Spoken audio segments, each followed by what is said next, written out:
So magandang araw, magandang hapon, magandang gabi.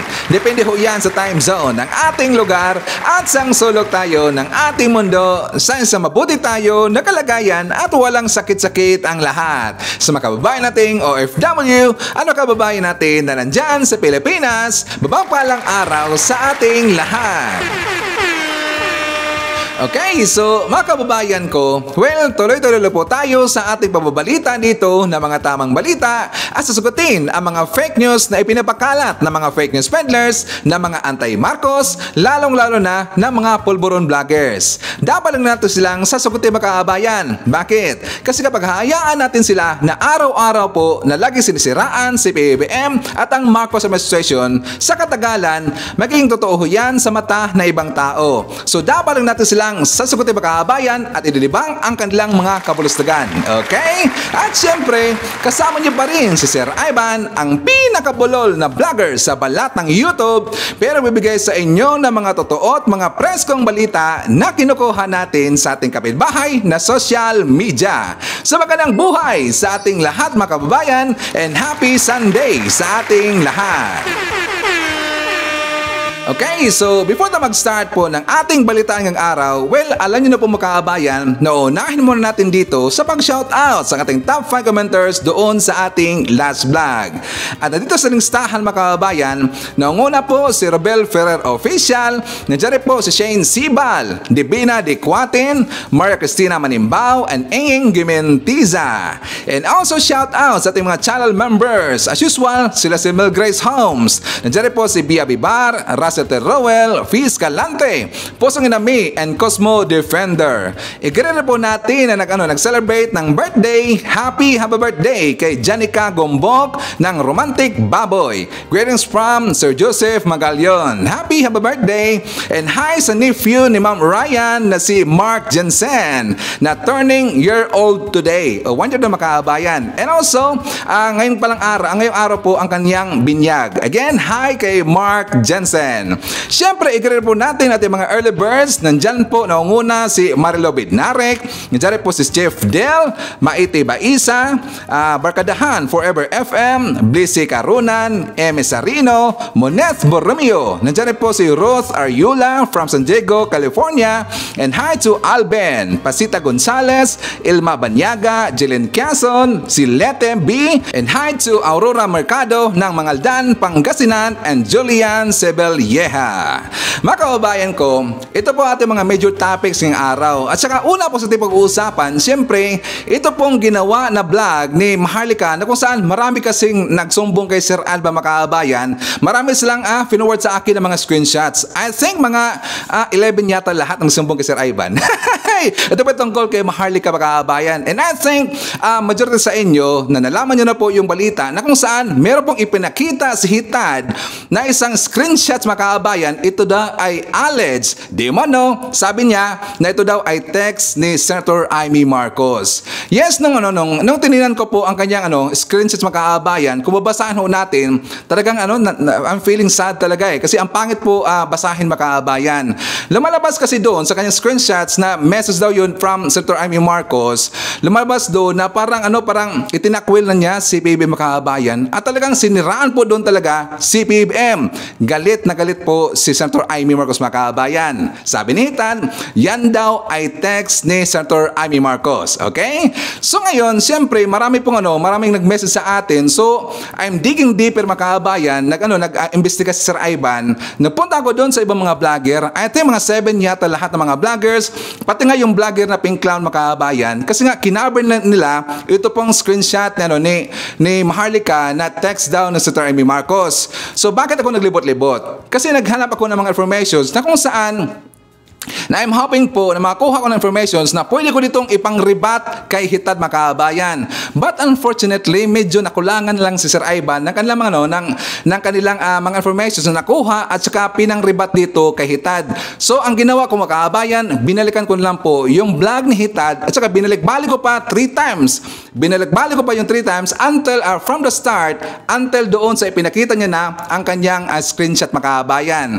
So, doon may nakita ako ng mga butas. Bakit? Kasi nung sinabi niya na ito daw ay i-post niya sa kanyang Facebook account, Maharlika Network yata yon. Maharlika Network, yes, doon niya pinost. So doon sa kanyang post, nakita ko na yung name po na I am, na kung saan, siyempre kung isipin natin, ano ba yung I am? Kasi doon po sa kanyang blog mga kabayan, hindi kasi nakita doon kung sino yung sender. So doon kasi sa kanyang Facebook account, nakita na doon kung sino ang send sa kanya. Sabi niya, honestly, yan daw ay post or text ni Senator Amy Marcos. So my I am mga kabayan. So doon po sa kanyang post nga I am na nakalagay po na mobile, medyo nadududa ako ng mga kabayan. Duda talaga si Sir Ivan eh. Bakit niya gin-scratch or tinakpan ang name ni Senator Amy Marcos na nag-send sa kanya, na samantala sinabi na niya na ito daw ay a message ni Senator Amy Marcos.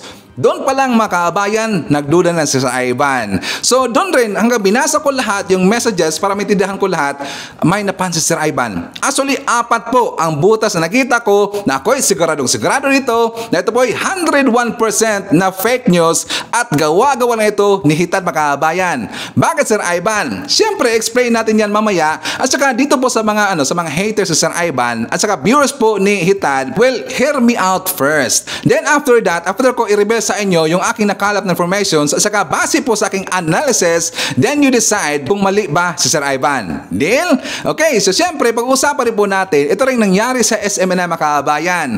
Kasi nga kahapon meron pong balita na lumabas na kung saan, di ba nag-file sila ng motion for reconsideration. So ito po hindi pinagbigyan mga kabayan, dinecline na ito ng MTRCB. Hindi sila pinagbigyan. So ang next nila na move mga kabayan, pupunta sila doon kay PBM. Pero ito ang nakakahiya. Bakit Sir Ivan? Well, siyempre, ipapakita ko sa inyo mamaya yung pictures na nakalap ko na ito'y nakakahiya talaga. Bakit sila harap nun kay PBM? Samantalang meron silang ginawa, nakabulastagan, kinukutsa nila si PBM, pero ngayon nag-decide itong attorney na to na harap kay PBM. Nakakahiya talaga eh.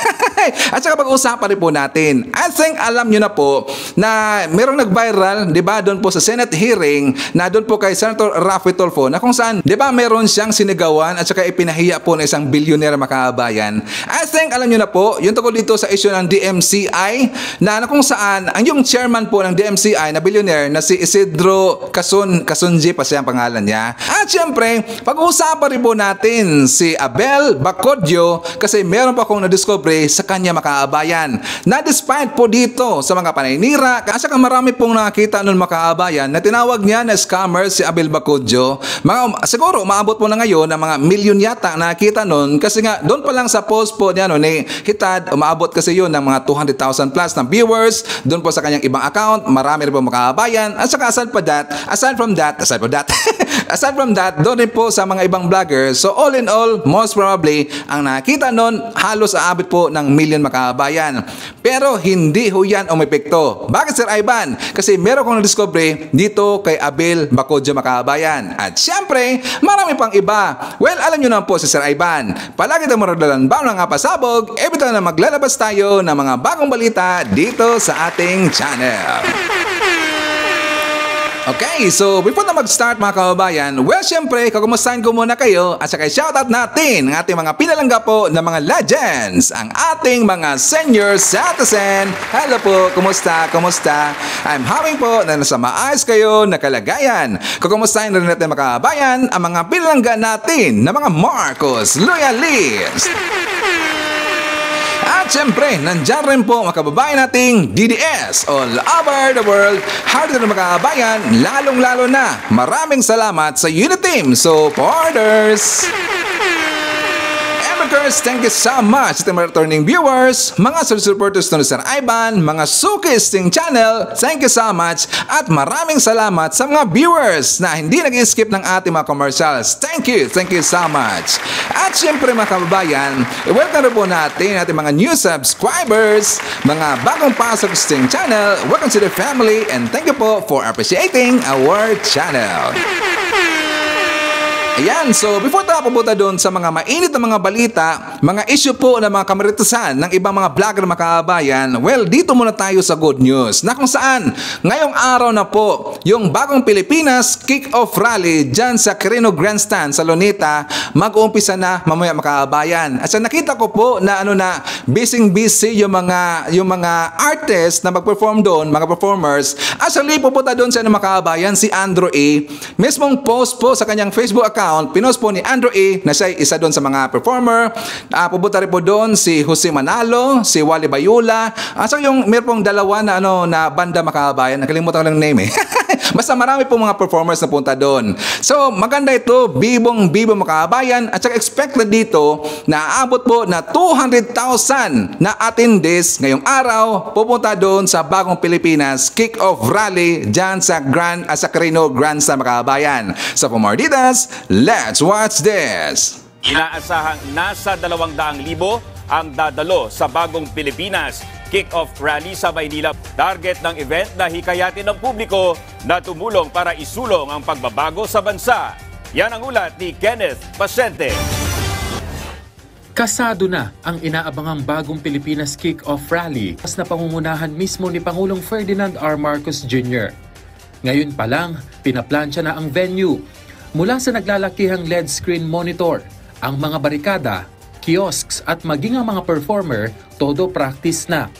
Ayon sa Presidential Communications Office, inaasahang aabot sa 200,000 katao ang dadalo sa aktibidad, kung saan mabibigyan ng mga ito ng pagkakataon para mag-enjoy kasama ng pamilya at magkakaroon ng tsansa na makapag-avail ng government services. Meron po tayong Bagong Pilipinas Serbisyo Fair where it is open to the public, and actually there's a registration ongoing right now. Mahahanap po nyo ito sa mga QR code that's actually being spread on social media through the Presidential Communications Office. So all of that, our citizens are going to be able to avail of the social services that are listed in the Bagong Pilipinas Serbisyo Fair, alongside agriculture as well, and other concerns that we may have regarding government agencies. Giit ng PCO, hindi lamang government branding ang Bagong Pilipinas. Sa halip, multi-layered na konsepto nila ito para isulong ang pagbabago. Target din ng aktibidad na ito na mahimok ang publiko na gawin ang kanilang parte para isulong ang pagbabago, lalo't mahalaga ang whole-of-nation approach para maabot ito. Ito yung parang declaration ng commitment ng Philippine bureaucracy, ng gobyerno, para mag-level up ng government services para marating yung Bagong Pilipinas. Kaya majority ng audience dito is government agencies, and syempre open to the public. Kasi kung makikita nyo eventually sa program bukas, is a declaration of commitment ng government na ito yung parte namin, pero hindi namin to kaya mag-isa, kailangan namin yung tulong nyo. Sagot naman ng PCO sa mga nagsasabing pagsasayang umano ito ng government resources. Nilinaw ng ahensya na dahil sa laki ng ideyang nais isulong ng Bagong Pilipinas, marapat lamang daw na isagawa ang paglulunsad nito sa malaki ring pamamaraan para matiyak na maaabot nito ang bawat Pilipino. Dagdag pa ng PCO, galing sa donasyon mula sa ilang pribadong sektor ang bahagi ng pondo na gagamitin rito. Sa sobrang laki ng idea na to, hindi enough na ganun lang siya, press release or isang EO lang. Kailangan ito ipagsigawan para ma-absorb sa mga kaluluwa ng mga Pilipino kasi lahat tayo magpa-participate dito eh. An idea as big as this deserves an event as big as this. At sa tanong kung gagamitin ba ang aktibidad para isulong ang charter change, giit ng PCO. Definitely not. This is an activity by the Executive Department for the Covenant of Bagong Pilipinas. Pagpapakita po doon ng commitment ng Executive Department na gawin ang trabaho namin at mag-invite sa public na mag-participate. Wala na pong ibang reason to. I can assure you that is not the case. Definitely not. Tiniyak naman ng Department of the Interior and Local Government na buo ang suporta ng mga lokal na pamahalaan sa aktibidad, pero pinabulaanan na required ang pagdalo rito ng mga kawani ng gobyerno. Gayunman, hinimok nila ang mga ito na makibahagi bilang pagsuporta sa adhikain ng administrasyon na Bagong Pilipinas. Inviting our Filipino people to please listen, to please give Bagong Pilipinas a chance. Give yourself a chance as well to be part of this beautiful country It's not required, but it's encouraged. Kasi makakatulong yan sa bagong Pilipinas. Tinatayang nasa 2,000 uniformed personnel naman ang magbabantay sa venue para matiyak ang kaayusan ng kick-off rally. Paalala ng pulisya sa mga dadalo na hanggat maaari wag nang magdala ng mga matutulis na bagay o ng backpack para makaiwas sa mga mandurukot. Magde-deploy tayo ng mga plainclothes and intel officers natin na makikihalo ito dun sa mga dadalo. Kenneth Pasyente. Okay, so meron akong tanong mga kabayan. Well, ano ba sa tingin ninyo? Kung saan dito dadalo si Senator Amy Marcos? Diyan ba sa Bagong Pilipinas kick-off rally sa Quirino Grandstand o doon ba sa Davao sa pre-rally ng mga Duterte mga kabayan? Please comment down below at saka babasahin yan mamaya ni Sir Ivan. Alam nyo, nakita ko kasi sa balita, di ba kahapon sinabi po ni Idlangaw na ito daw si Amy Marcos ay mag-sick leave lang daw mga kabayan. So ibig sabihin, wala siyang pipiliin sa dalawa. Diyan ba sa sa mga pro Marcos o doon ba sa pro Duterte na rally?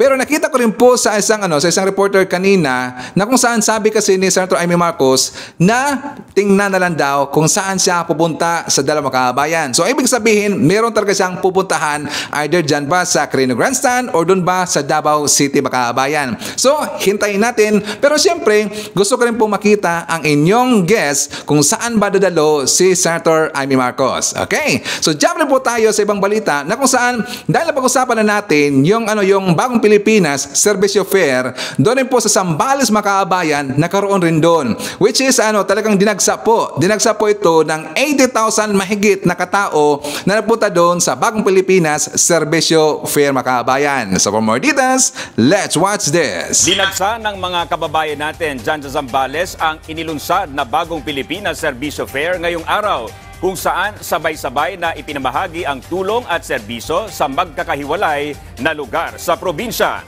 Nagbabalik si Noel Talakay. Mahabang pila papasok ng Botolan People's Plaza ng Botolan, Zambales kung saan ginanap ang launching ng Bagong Pilipinas Serbisyo Fair na inabutan pa ng news team kaninang umaga. Dagsa rin ang mga tao sa loob ng gymnasium. Ayon sa Zambales PNP, tinatayang nasa 100,000 residente ng nasabing lalawigan ang dumalo sa naturang programa. Kaya naman pinaigting ang seguridad sa lugar. May mga nakaprepare na po tayong security package doon, medical team, Bureau of Fire na naglagay na po ng mga bumbero. Kasama na rin po natin ang AFP at saka Coast Guard sa pagbabantay po. Anya, nasa 50 police mobile ang ipinakalat. Aabot din sa 270 na personnel ng PNP, Army, Coast Guard at Firemen ang nakadeploy ngayong araw, bukod pa sa cross multipliers gaya ng mga barangay tanod, traffic management at mga volunteer. Priority natin, not only the VIP, to include yung mga pupunta rito na galing pa sa different municipality dito sa Zambales. Ang nasabing Serbisyo Fair ay kauna-unahan sa buong Region 3 kung saan sabay-sabay idinaos ang pamamahagi ng tulong at serbisyo ng pamahalaan sa iba't ibang magkakahiwalay na lugar sa lalawigan ng Zambales. Meron tayo rito sa iba, dito sa gymnasium, tapos meron sa yung anong tawag doon sa kanang Botolan, sa Botolan People's Plaza. Tapos nandun sa Botolan National High School. At saka meron din doon sa kabila. So, maraming tao. Kaya pinag-iwa-iwalay. Hindi pa tiyak ni Governor Ebdani kung magre-request ba siya ulit nito dahil naiintindihan niya na kailangan din ng tulong ng ibang probinsya at kailangan umikot ang nasabing programa sa 83 provinces ng bansa. Follow up na lang siguro kasi we have 83 provinces now. Ang Zambales ay pang-10. Pero, ang importante rito, na isimulan nito, kung ano yung mga kakailanganin, madali na yung coordination. Nasa mahigit 80,000 beneficiaries ang natulungan ng nasabing programa, kaya naman para maging maayos ang pagbibigay ng serbisyo ng mga ahensya ng pamahalaan na kasama sa nasabing programa. Ginawang 2 araw ang pagsagawa ng Bagong Pilipinas Serbisyo Fair sa lalawigan ng Zambales. Noel Talakay para sa di ba? Bayan. Ayos mga kabayan. Good job dito sa Marcos Administration. Palakpakan naman natin mga kabayan si PBBM. Siya nga pala, ako po hingi dito ng dispensa kasi kahapon mga kabayan, sorry talaga, may debitawan po ako ng isang fake news. Ano yan, Sir Ivan? Di ba kahapon sinabi ko na magkaroon dito ng state visit si PBBM doon sa Vietnam? At saka sabi ko mga kabayan, di ba bukas na, Lunes po, that is fake news po. Sorry talaga kasi nga ang schedule pala ni PBBM is next Sunday pa mga kabayan. Siguro na mali ko lang po pagbasa doon sa isang news outlet na kung saan sinabi kasi doon na Monday daw bukas yung alis ni PBBM papuntang Vietnam. Sorry talaga, but anyways, i-correct ho natin yan. So for more details, let's watch this. Kasado na ang mga aktibidad ni Pangulong Ferdinand R. Marcos Jr. sa kanyang state visit sa Vietnam sa susunod na linggo. Ayon sa Department of Foreign Affairs, makakapulong ni Pangulong Marcos sina Vietnamese President Vo Van Thong, Prime Minister Pham Minh Chinh at Chairman of the National Assembly of Vietnam, Vuong Dinh Hue. Kabilang sa mga inaasahang matatalakay ang pagpapalalim pa ng relasyon ng dalawang bansa, pamumuhunan at usapin sa sektor ng agrikultura, partikular ang pagsusuplay ng bigas ng Vietnam sa Pilipinas. Tatalakayin din sa pagbisita ng Pangulo ang maritime issues, partikular na ang pagkakaroon ng kasunduan para sa capacity building ng Coast Guard ng Pilipinas at Vietnam.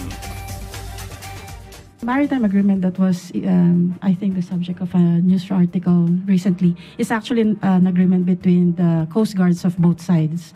And this is about capacity building. And they will be, as part of the agreement, they will discuss possible activities that they will conduct under this agreement. Yan, so clear na makabayan. So again, next Sunday pa po yung state visit PBBM doon sa Vietnam. Sorry po, tao lang nakakamali. So before tayo mag-jump po doon sa ating next topic kay Hitan Makaabayan, i-insert ko muna to itong tungkol po sa SMNI kasi ibinasura po ng MTRCB ang kanilang motion for consideration Makaabayan. So for more details, let's watch this. Ibinasura ng Movie and Television Review and Classification Board ang motion for reconsideration na isinumite ng Sunshine Media Network International o SMNI kaugnay sa kanilang suspensyon. Matatandaang nag-issue ang MTRCB nitong nakaraang Desyembre ng 14-day preventive suspension sa programa ng SMNI na gikan sa masa para sa masa at laban kasama ang bayan. Umapila ang SMNI noong January 11. Sa inilabas na pahayag ng MTRCB, sinabing hindi nakumbinse ang ahensya sa apela ng network. Bukod sa pagbasura ng MTRCB sa apela, pinatawan din ng National Telecommunications Commission o NTC ng indefinite suspension ng SMNI.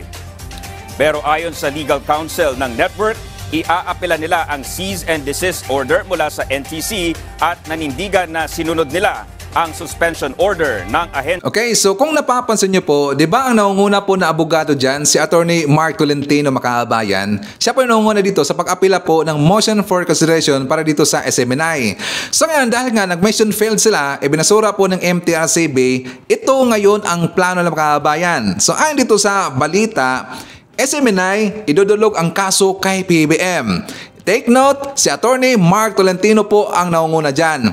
Idudulog na nila kay PBBM Makaabayan. So sabi ito sa balita, hihingi ng tulong ang Sunshine Media Network International or SMNI kay Pangulong Ferdinand R. Marcos Jr. hingil sa mga kinakaharap nitong kaso ayon kay Attorney Mark Tolentino, isa sa mga abogado ng SMNI. At pati po dito, pinost ho yan ng Radyo Pilipinas Makaabayan. Nito daw si Attorney Mark Tolentino lalapit kay PBBM tungkol dito sa issue po sa SMNI Network. Ngayon, bakit mo nasabi Sir Ivan na nakahiya? Kasi nga kung maalala nyo or baka napansin nyo ba Makaabayan, di ba naalala natin na ito pong si Congressman Pulong Duterte, meron siyang iniabot po na pulburon doon kay FPRD. Di ba alam ho natin yan? Ito ito rin pong si Mark Tolentino, makaabayan, sumakay rin po. Kumain rin po siya the same day, kumain rin po siya ng pulburon. Talagang kinukutsa niya si PBBM. Kasi alam naman po natin, ang ibig sabihin, kapag ganun po yung ibang kampo, makaabayan, nakakain daw ng pulburon, saka parang gin-promote na lang ngayon yung pulburon na ng Goldilocks, makaabayan. Alam na ho natin yan. Kasi kapag meron pong ibang kubol na kakain po ng pulburon, gagamitin ho yan ng bilang content na ibang mga DDS na mga vlogger. Ito po ay pangungutya kay PBBM. Paninira po kay PBBM, kabayan. Kasi alam ho natin na ibig sabihin, ngayon nalaman natin na itong pulburon na deserve as yung alam niyo na po, yung drugas-drugas, makabayan, di ba? So ito po'y ginawa rin po ni Attorney Mark Tolentino. Di ba nakahiya? Ginaganon niya, sinisiraan niya si PBBM, kinukutsa niya si PBBM, pero lalapit sila kay PBBM, makabayan. Di ba nakatawa talaga eh. At saka for me, nakahiya yan eh. Di ba, Attorney Mark, nakahiya yan eh. Sinisiraan nyo ang Pangulo natin, si PBBM, pero ngayon, lalapit kay PBBM. Nakatawa naman. So anyways, mga kabayan, dito na ho tayo kay Hitan.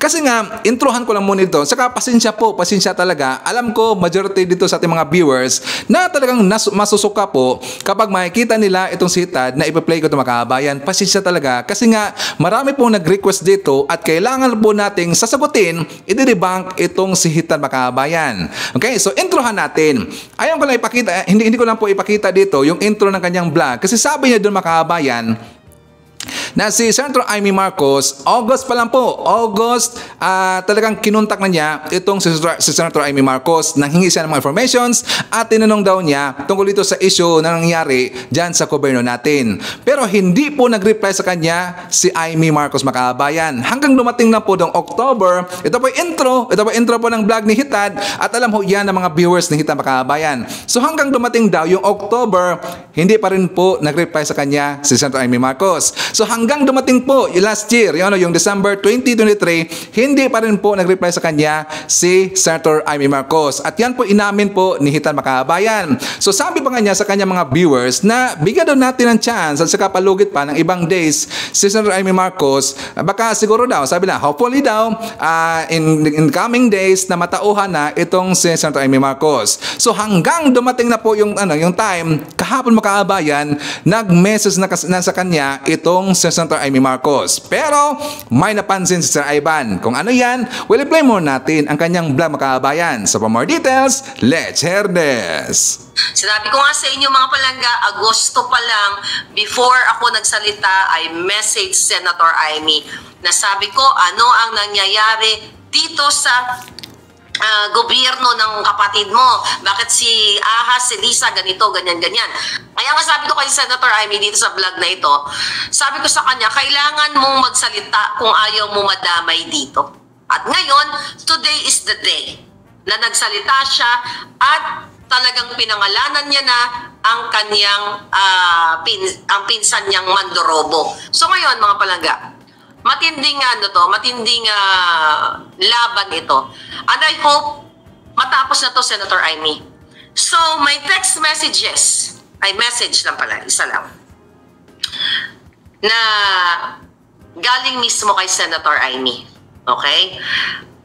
Na sinasabi niya, mga palangga, ilalabas ko na to, for sure hindi niyo pa naririnig sa iba. Ay siyempre, bakit naman namin marinig sa iba, samantalang siya lang po ang sinindan daw ng message ni Senator Amy Marcos. Bakit naman namin marinig sa iba? Di ba, makabayan? Tanga talaga eh. Patuloy natin. Ang message. Yesterday, nagpatawag si Kuting ng meeting, di ba? Sa Congress and Congressista and Senate and Senators. Okay? Taliwas na sinasabi ni Kuting, okay? Ni BBM Kuting, Pulboronic Kuting, na siya ay, hindi niya, kinukundina niya yung ginagawa ng Congress dito sa People's Initiative. Di ba may ganun siya drama?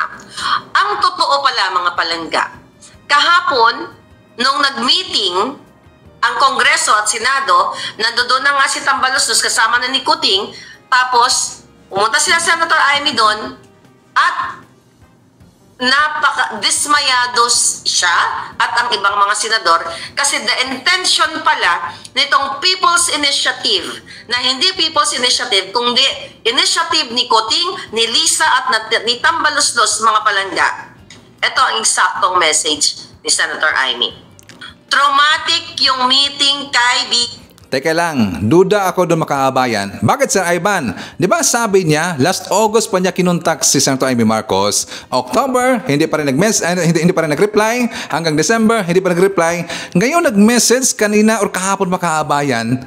Di ba nakakaduda talaga eh? Dahil daw meron nangyari na executive session at saka doon po nagkabangayan itong mga senador, yung Kamara at saka hanggang nag-step in po si PBM. Sabi daw ni Senator Amy Marcos dismayado daw siya. Di ba kahapon nakausap niya si PBM makaabayan?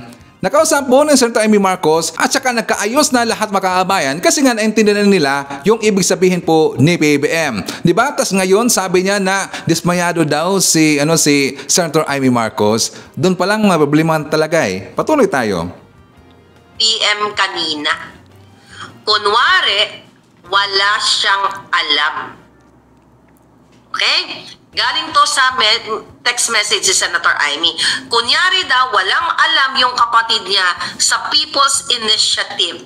Yun pala, todo-todo niyang sinuportahan ang PI o People's Initiative o Jutang Inang Initiative, okay, para magkaroon ng 2 times 5-year terms siya. Coming to sa statement niya. Sabi niya, Senator Amy, yung issue ng pagbabaliwala sa Senado ay baliwala rin sa kanya. Okay? So, ipapakita ko to sa inyong message after. Okay? Sabi niya, baliwala rin sa kanya, wala siyang pakialam sa batas. Sabi ni Senator Amy, yung kapatid niyang si BBM Coting ninyo, Pulboroni Coting, wala siyang pakialam sa batas at payag pala siya kina Martin.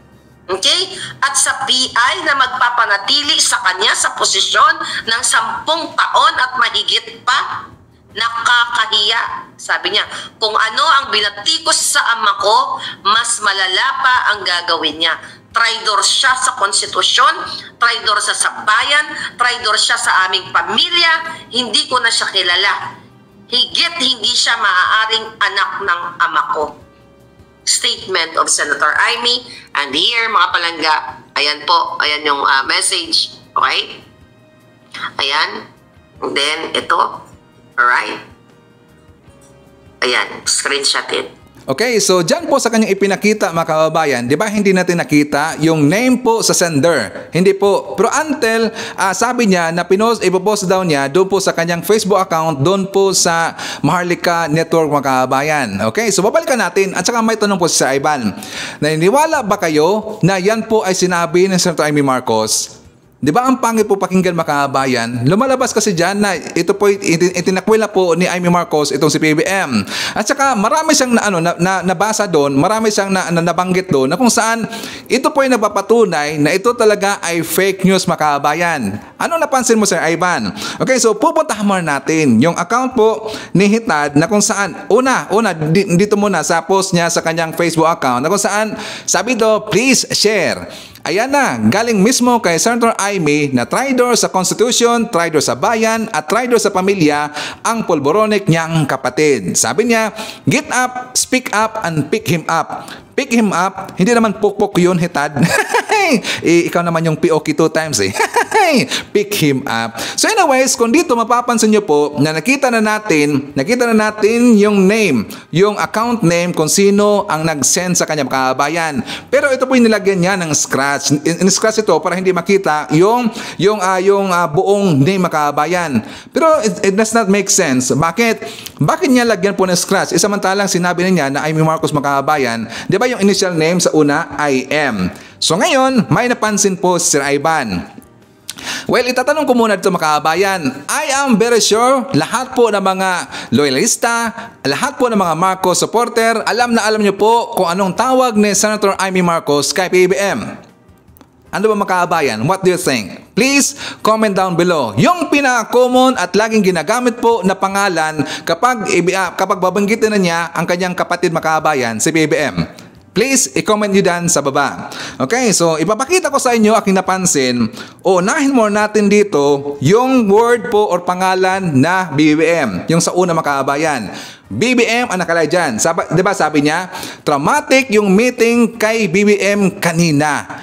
BBM, kailan ba nyo last narinig na sinabi ni Senator Amy Marcos kapag tatawagin niya si BBM na BBM mga kababayan?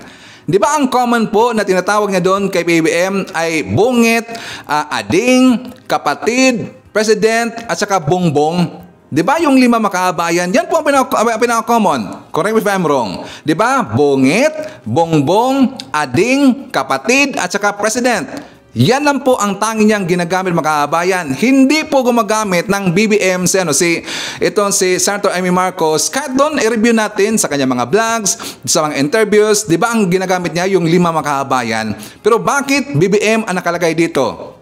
Hitad, gaano ba talaga kakilala itong si Amy Marcos? Sabi niya, di ba sabi niya makabayan na si Amy Marcos daw yung pinakauna niyang nakilala, hindi daw si BBM. Okay, so punta tayo sa next na clue makabayan. Yung kung saan dyan sa baba, di ba lagyan ko ng square, yung word na ama. Kasi sabi niya, higit hindi siya maaaring anak ng ama ko. Di ba ang lagi pong ginagamit ng word po ni Senator Amy Marcos sa kanyang papa ay tatay makabayan? Correct me if I'm wrong. Di ba tatay lagi, every time meron siyang interview, meron siyang vlogs, tatay always ang kanyang ginagamit. Pero bakit ama dyan makabayan? Di ba? Okay, so dito na tayo sa ating next na clue na kung saan sinabi rin po dito, traitor sa Constitution, traitor sa bayan, traitor sa aming pamilya, hindi ko na siya kilala. Para sa akin makabayan, imposible talaga na sasabihin niya ni Amy Marcos, kapatid pa rin po ni Senator Amy Marcos si PBM. Alam ho natin na meron pong conflict at saka ramdam natin na hindi po nagkaintindihan si PBM at saka si Senator Amy Marcos sa mga polisiya at saka sa ibang bagay. Pero it does not mean na yan po sasabihin ni Senator Amy Marcos doon kahitad. Kasi kilalang kilala po ni Senator Amy Marcos itong si Hitad na isang isa pong fake news peddlers mga kabayan. Siyempre, kapag sasabihin ho yan ni Senator Amy Marcos doon kahitad, gagamitin ho yan Hitad versus dito paninira kay BBM. Di ba? Gets ba natin? Para sa akin, imposible talaga eh. At kahit titingnan natin yung mga comment po ng mga kababayan natin, sabi nito ni BTV Pilipinas, sa tingin ko, piki yan. Ikausap pa recently ni Senator Amy si BBM. At ano naman aasahan dyan sa mapagpanggap na maharlika na yan? Sabi dito ni Maribel, I don't think she will send this kind of message. Senator Amy is the ate, her brother is the president. Siyempre, protektahan pa din ang ading niya kahit may conflict or away between them. May delikadisa si Senator Amy, if ever, it will stay in the family and not shared to maharlika. Okay, so itatanong ko dito, again, sa ating mga haters, dito po sa mga viewers po ni Hitad, wrong ba ang analysis si Sir Ivan? Mali ba si Sir Ivan?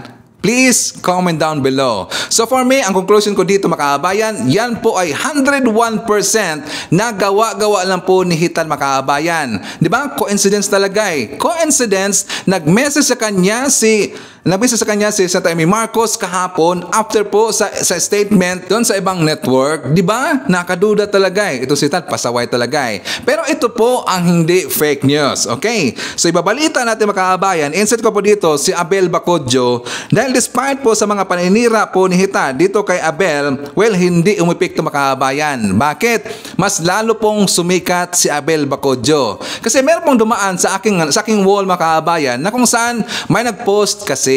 Ito po ay tungkol po sa isang awarding na kung saan ang pangalan po ng awarding ay Philippine Fashion Pillars Award 2024. Di ba? Kahit sa dami na pong nakita po doon sa vlog po ni Hitad na almost million siguro yon, marami pong taong nakita nun, pero hindi umipikto ang kanyang paninira kahit tinawag na niya na scammer itong si Abel Bacodio makabayan. Di ba? Nakakatawa talaga eh. Sasabi dito sa post po, congrats Abel Bacodio, the global Filipino designer with excellent advocacy of promoting local weavers international, a sincere supporter of local weavers. Okay, so ano ba yung Filipino Philippine Fashion Pillars Award, mga kababayan. Dito sa dyan po sa fashion industry sa Pilipinas, tinatawag ko yan yung pinakamakalaki na mga awarding, mga kababayan. Kapag ikaw po ay sikat na fashion designer, kilala ka na fashion designer, mabilang ka dyan po, if ever maka-award ka, isa ka just mapabilang sa Philippine Fashion Pillars Award, mga kababayan. So ibig sabihin, kapag doon po sa showbiz industry sa US o doon sa ibang lugar, yan po yung tinatawag na Golden Globe Award, mga kababayan. Kapag dito naman sa fashion industry, yan po ay Philippine Fashion Pillars Award, mga kababayan. O diba, ang hirap niya abutin. At saka ganun po kasikat itong si Abel Bacodjo, mga kababayan. So, hindi po imipikto dito yung mga paninir ni Hita, mga kababayan. Mas lalo pang sumikat si Abel Bacodjo. So, ayon dito sa balita, si Abel magkakaroon po dito ng award ng Global Filipino Designer with Excellent Advocacy of Promoting Local Weavers and International. Yan po this coming April 13, 2024 dyan po sa Titrino Promenade, Green Hills sa San Juan City, mga kababayan. Again, congratulations po kay Abel Bacodjo. You deserve the award, sir. Okay? So, yan natin yung sita na yan. Kaya ang kanyang mga paninira dito, wa-effect ko yan kay Abel Bacodjo. So anyways, before tayo mag-jump po sa ating next topic, i-shout naman natin si Mel Tabs. Nandyan po si Maricar Beaker. Nandyan po si Linda Lim from the city of Ilagan, Isabela. Hi to Len Gonzalez, Rolando Madarang, Emily Galano, Aurora David, Lyja Gibi. Nandyan po si Jovi Montero, Teresita Kainglet. Hi to Angelita Holsinger, Nonoy Floren Hills, Lito Cabanse. Nandyan po si Melinda Cruz, Johnny File, Ilocana Akblag, Wilma Malabanan, Ashen, and hi to Zyrel Salazar. And syempre, shout out po natin, mga kababayan, idagdag natin, shout out kay Ma'am Carclia, si City Beer, Redler, Trexie. Nandiyan po si Sir Louie, si Ma'am Bless, Sir Didi, Sir Paul, Ma'am Milans, Lily, Carmen, Jody, Don Kings, Red One, Jacobal, Lentic Power for Steam, Aiko, Pax, JZZ, Elzar, Wenzel Paises, Lady Net, Sir Castillo, Sir Golfy, Tatay Amek, and Tatay Jackfurs of Jackfurs family. Mga kababayan ko, ipapakita ko sa inyo muna ito pong issue doon sa di ba, yung nag-viral na isang billionaire na kung saan ipinahiya po ni Senator Raffy Tulfo doon po sa Senate hearing, mga kababayan. Yun po tungkol doon sa sa isang DMCI ba yun na hearing. Ito pong billionaire kasi nakaidlip daw. Sabi ni Senator Raffy Tulfo, mga kababayan, nakaidlip. Ang problema kasi dito, ipinahiya niya kaagad. Di ba? Na samantalang, pwede naman itong pagsabihan niya ng mahinahon, mga kababayan. Siyempre, si Isidro, nakalimutan ko lang ang apelido, isa ng senior. Pero siguro, pumikit siya sandali, mga kababayan, pero nakikinig siya doon sa hearing. At saka ipapakita ko sa inyo yung ito pong vlogger na si Attorney Claire, mga kababayan, kasi maganda po ang kanyang analysis dito. So for more details, let's watch this. Thank you, sir. Sir, as Attorney Garcia said, even assuming if there is no TRO... Excuse me, Mr. Consunhi, please, huwag kayong matulog dito. Please, wala kami binibaby dito. Hindi porket bilyonaryo ka, tutulugan mo kami. Don't do that, pambabastos siya. Hindi pa ako natutulog. No, nakita kita natutulog kayo. Huwag ka. Meron dito mga naapin na empleyado na napakatagal na. Tapos ngayon tutulugan mo para kayong naging sarcastic dito. Huwag. Bastusan yan. Huwag mo kami bastusin dito. You don't have the right. Kahit na bilyonaryo ka, hindi ka exempted. Okay? Magpakatino ka. Gumising ka. Dilat mo mata mo. Go ahead, Attorney Maranan. Thank you, sir. Bigyan natin ng coffee. Comsec, bigyan natin ng coffee. Anong gusto niyo? Black or cream? Okay, bigyan. Para magising to. Tignan natin kung totoo ba yung bintang ni Senator Raffy Tulfo na natutulog si Mr. Consunhi. Tignan niyo sa video na ito. Nakapangalumbaba lang si Mr. Consunhi. Lumingon pa siya kay Atty. Maranan nung magsasalita na ito.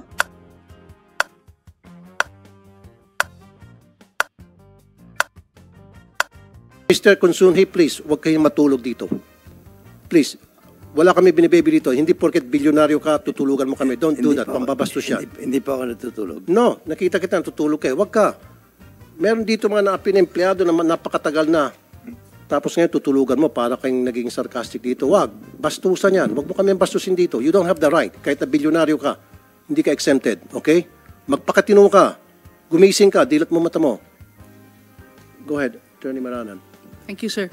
Lumipas halos ang 7 segundo, 7 seconds lang nung mapansin siya ni Senator Raffy Tulfo na di umano ay natutulog. Makakatulog ka na ba agad sa 7 segundo? Pinabulaanan ito ni Mr. Consunji na natutulog siya. Kami, don't do that, pambabastos siya. Hindi pa ako natutulog. No, nakita kita natutulog kayo, wag ka. Pero ipinipilit ni Senator Raffy Tulfo na natutulog siya. Kaya ang tanong ko, kaya bang matulog ng isang senior citizen sa ganyang edad, agad-agad, sa 7 segundo, matapos niyang tignan si Attorney Maranan? Pero dahil nga, galit na si Senator Raffy Tulfo at medyo masakit na ang sinasabi sa kanya, hindi na siya sumagot. Pero, panoorin niyo ibang mga vlogs patungkol dito. Nakita ba nila ang sitwasyon na ito? Dapat ba talaga siyang sigawan ni Senator Raffy Tulfo sa kanyang ganyang kalagayan? So, ang tanong ko, nakakatuwa ba ang pagsitang ito na ginawa ni Senator Raffy Tulfo sa isang may edad na katulad ni Mr. Consunji? So, ang isa sa hindi ko po nagustuhan kay Senator Raffy Tulfo, sabi ko okay naman tumulong sa mga manggagawa. Walang problema doon. Yung may-ari ng DMCI, chairman niya at CEO, may edad na, Isidro Consunji, may edad na siya. Tapos, naidlip yata, matanda na eh. Sinigawan siya ni Senator Raffy Tulfo. Na parang kahit bilyonaryo ka, wag mong gawin dito yan. Talagang sinitad. Nag-viral siya tuloy. Diba parang, hindi ko alam kung yung mga nag-vlog ba, sinang-ayunan ba kasi kahit bilyonaryo ka. Parang ganon. Wag mong gawin dito yan. Tapos sabi niya, hindi po, hindi, nakita kita. Natutulog ka, parang ganon. Sa akin lang ganito, partner. Di ko alam kung magtatapos si Senator Raffy Tulfo dito sa opinion ko, pero ito kasi sa akin. Una, may edad na yan eh. Pumunta yan kasi pinilit yung pumunta. When in fact, pag mga CEO, ang mga, siya na lang yung ano niyan eh, kumbaga, title na lang hawak niyan eh. Kasi para nandun pa rin yung image ng may-ari. Pero in fact, yung mga detalye niyan, sa legal department, real estate mortgage department, collection department, diba? Hindi na siya yung sa detalye, partner. Di na yan eh. Kintataka, bakit kailangan nyo pang kumbidahin yung mismong CEO? Well, in fact, masasagot yan ng lawyers. Diba? Masasagot yan ng lawyers. Anong purpose nyo para papuntahin nyo pa yung matanda? Ipamukha sa kanya na mali yung ginagawa ng mga lawyers niya. Sa kanya, kung sino yung paniniwalaan niya, kasi tao niya yun. Attorney, tama. Tao niya yun. Kung anong legal na gagawin, hanggat hindi gumagawa ng krimen, wala silang problema dun. Diba? So, ito ba't hindi na babayaran? Sabi niya, babayaran naman po. Paano niyo mabibigay yung lupa? Yung mga tanungan. The problem ito, partner, nagsasalabat na kasi yung kwento. Mukhang, yung lupa kasi ang ibibigay doon sa mga manggagawa, but, ang problema kasi is, mukhang nabenta na. So doon magkakaroon ng salimuot. So, hindi mo mo na yan pwedeng utusan na ibigay. Kasi meron ng buyers in good faith. Kanyo? So, sa akin lang, di ba, mga kayubi, siguro kung lawyer, yung nandoon, mas matatama ang pagtanong. Okay? So, sabi nga natin, sige, maganda na ang adhikain Senator Raffy Tulfo para sa mga manggagawa. Pero siguro, hindi lang tama yung mga tanong. Ang sa akin lang, partner, sige, unahin natin yung matanda. Hindi mo kailangan sigawan. Una, dapat itanong mo sana nang may paggalang.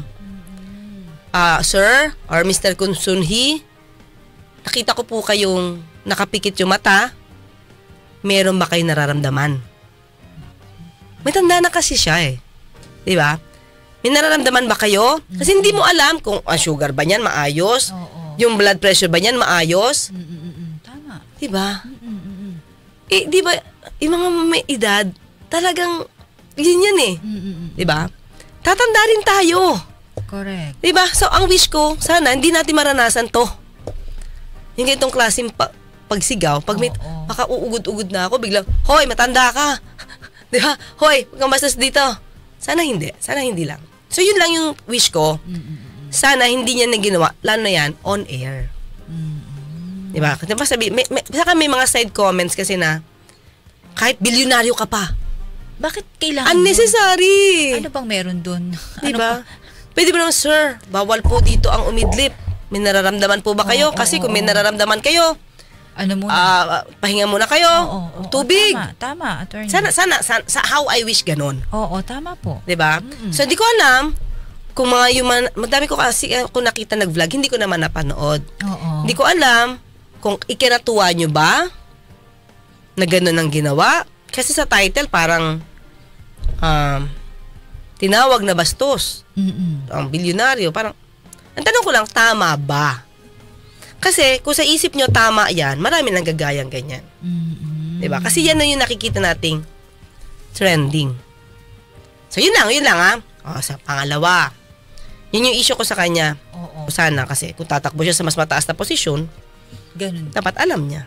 Diba? Okay, so di ba tama po si Atty. Claire Makabayan? Ito kasi si Senator Raffy Tulfo, mahilig talaga bumira ito ng tao, mahilig siyang mamahiya ito ng tao. Kapag for example sa mga situations na hindi niya magustuhan, talagang ipapahiya niya Makabayan. Di ba pwede naman kasi na pakiusapan natin ng ng mahinahon, maintindihan naman ho yan. So kapag itong si Raffy Tulfo may planong tatakbo po ng high positions in the coming elections, dapat ngayon pa lang babaguhin niya ang kanyang style Makabayan. Dapat hinay-hinay po. Okay? So, jump rin po tayo sa ibang usapin. Ipapakita ko sa inyo itong balita tungkol sa DepEd Makabayan. Kasi kahapon, hindi ko napakita sa inyo. Di ba nakasama po si PBM at saka si VP Sara doon po sa event ng DepEd. So, for more details, let's watch this. Target ng Department of Education na mapigyan ng dagdag na sahod at benepisyo ang mga guro bilang pagtutok din sa kanilang kapakanan.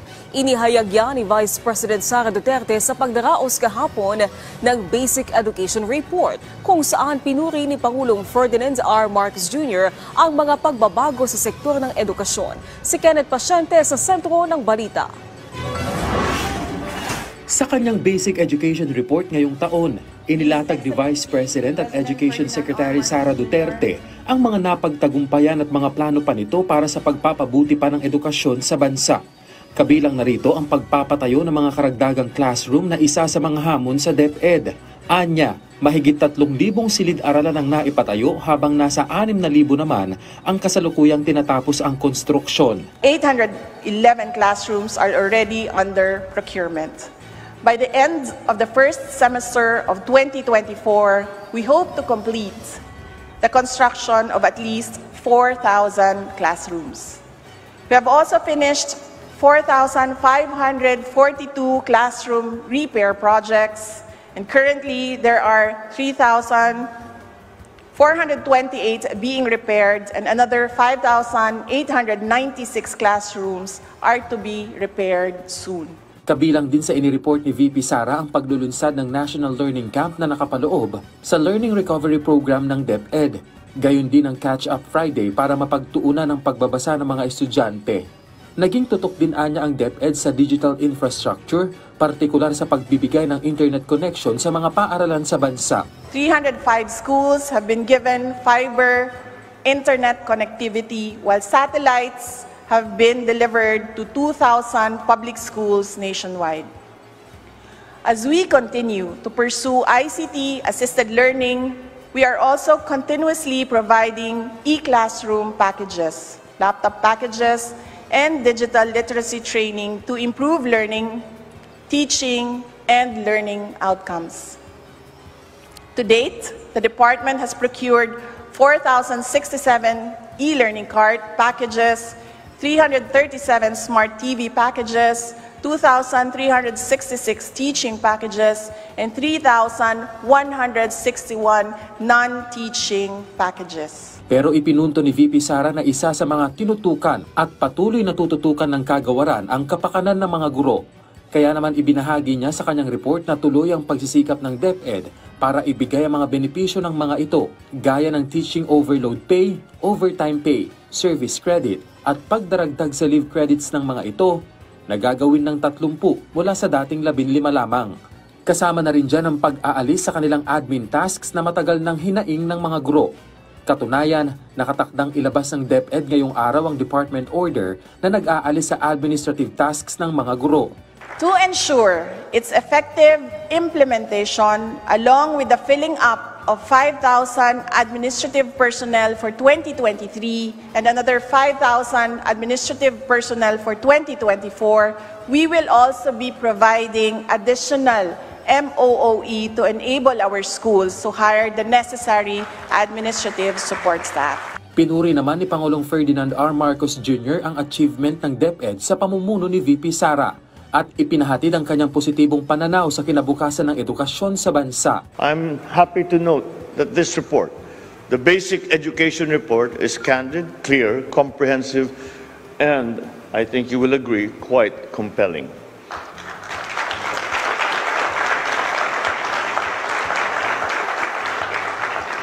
So certainly, the milestones achieved so far deserve our congratulations. Daghang salamat, Vice President Inday Sara.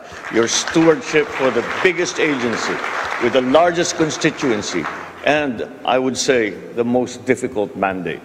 Ikinagalak din ng Pangulo ang naging hakbang ng DepEd sa pag-arangkada ng pilot implementation ng revised K-10 curriculum at ipinunto ang kahalagahan ng pagpapatayo ng school infrastructure. Pero binigyang diin niya ang kahalagahan ng kalidad ng mga ganitong istruktura. Nagbabago na ang panahon, kaya kailangan na natin magbago ang ating pamamaraan ng konstruksyon, hindi lamang sa mga paaralan, kung hindi sa lahat ng proyektong infrastruktura. And for this, I would like to mention and thank and make a special mention of the World Bank and the ADB for their aid in boosting our schools' resilience to disasters. Ipinunto rin ng Pangulo ang kalusugan ng mga mag-aaral, kaya marapat lamang anya ang pagpapalakas pa ng school-based feeding program. Gayon din ang digitization ng edukasyon sa bansa. Doon sa mga nagdududa, ang babala nila baka madaming classrooms, baka hindi kaya ng budget. My standard response to those who clip our wings with their fears is, we use the mandate of the people to achieve the grand, not to waste it on the petty. We go big or we go home. Nagsagawa na rin ang konsultasyon ng DepEd sa mga stakeholder, regional offices maging sa mga magulang kaugnay ng pagbabalik ng dating school calendar kung saan Hunyo ang pagbubukas ng klase. Hinihintay pa raw sa ngayon ng DepEd ang resulta ng konsultasyon.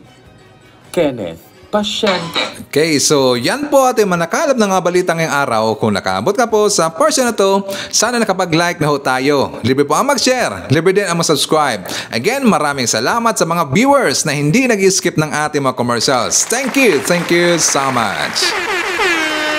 At before natin tatapusin ating programa ngayong araw, sana sabayan nyo sa Sir Ivan para sa ating live messaging prayer. Makapangyarihang Diyos, pinupuri ka namin at sinasamba. Ikaw po ang katatagan namin sa panahon na niyayanig kami ng problema at mga pagsubok sa buhay. Ama, patuloy mo kaming alalayan at palakasin nang sa gayon mapagtagumpayan namin ang anumang hirap sa buhay. Amen. So maraming salamat mga kababayan, and I hope to see you again on my next video. BBM Sara, BBM Sara, pagkakaisa patungo sa ginhawa. BBM Sara, BBM Sara, para sa kinabukasan naming mga bata. BBM Sara, BBM Sara, walang imposible na kapag nagsama-sama. BBM Sara, BBM Sara, ang presidente at ang bisi na mahal ang mas.